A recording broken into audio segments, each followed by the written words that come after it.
실제로 공공부문과 민간부문에서 비정규직을 정규직으로 전환하려는 움직임이 이어지고 있습니다. 하지만 정규직 전환이란 형태에만 집착하면 부작용이 발생할 수 있다는 우려도 나옵니다. 송욱 기자가 보도합니다. 한국토지주택공사 LH의 주거급여 조사원인 김모 씨. 집을 개혁하는 거예요, 어머니. 그거 관심 있으세요? 주거 취약계층을 돕는다는 생각에 일에 보람을 느끼지만 2년 기간제여서 불안한 직장 생활은 항상 걱정거리입니다. 6개월씩 2년 근무가 되어 있는 형태고요. 고용이 제일 불안한 거고요. 막상 하려고 하면 이제 끝나니까. LH는 김 씨와 같은 비정규직과 파견 용역직 약 1,000명을 정규직화하는 방안을 검토 중입니다. 인천공항공사에서 시작된 공공부문 정규직 전환 움직임은 최근 한전 등 산업부 산하 공공기관들로 확산되고 있습니다. 민간에서도 SK브로드밴드가 약 5천여 명을 자회사 정규직으로 채용하기로 하고 은행들도 무기계약직을 정규직으로 전환하겠다는 계획을 내놓았습니다. 관건은 정규직 전환이 근로자의 처우 개선으로 이어지느냐입니다. 민간 부분에선 비용 문제 때문에 직접 고용보단 자회사를 통한 정규직화를 선호하고 있습니다. 이 경우 일자리는 장기간 안정되지만 급여와 복지 등 근로여건까지 개선이 이뤄지지 않을 수 있습니다. 보혜사가 100% 출연한다고 생각하고요. 일정한 규모로 해서 자회사가 독자적으로 운영할 수 있는 이런 정도의 크기나 일정한 자립성을 갖춘다고 생각합니다.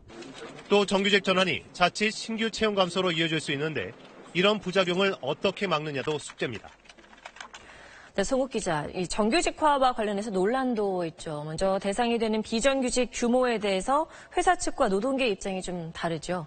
네, 그 비정규직은 법에 나오는 용어가 아니라 정규직이 아닌 일자리를 통칭하는 용어 아니겠습니까? 네. 재계는 통계청 자료를 인용을 해가지고요. 32.8%, 즉 셋 중 한 명 또는 그 이하가 비정규직이라고 주장을 하고 있습니다. 하지만 노동계는 53.4%, 그러니까 절반이 넘는 사람들이 비정규직이라고 얘기를 하고 있습니다. 네. 20%포인트 약 500만 명이 차이가 난 셈입니다. 네, 차이가 크네요.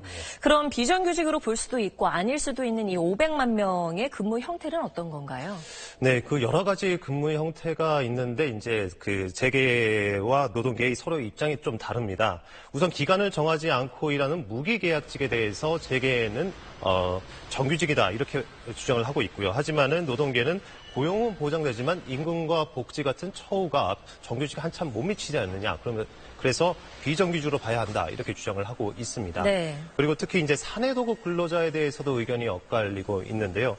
그 앞서 리포트에서 보신 것처럼 협력업체가 고용한 근로자인데요.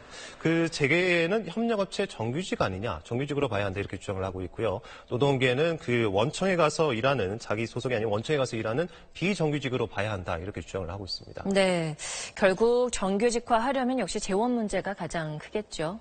네, 그렇습니다. 그 공공부문 정규직 전환에는 5년간 4조 원이 필요할 것으로 추산이 되고 있습니다. 하지만은 그 공공기관의 한 3분의 2가 지금 적자 상태로 지금 추산이 되고 있는데요.